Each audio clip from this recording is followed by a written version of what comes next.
Нашата кауза е да развиваме спорта в Петрич.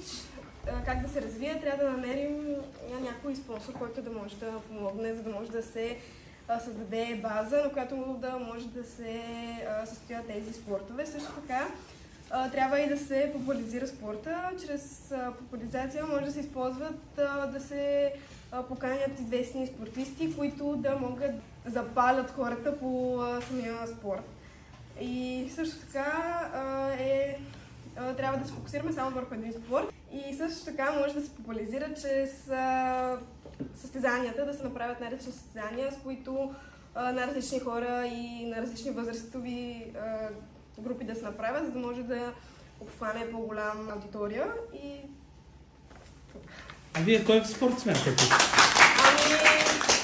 Може би или хамбала, тъй като тук в Петрич наистина има много добри хамбалисти, също така и бойните спортове, волейбол, плуването, да.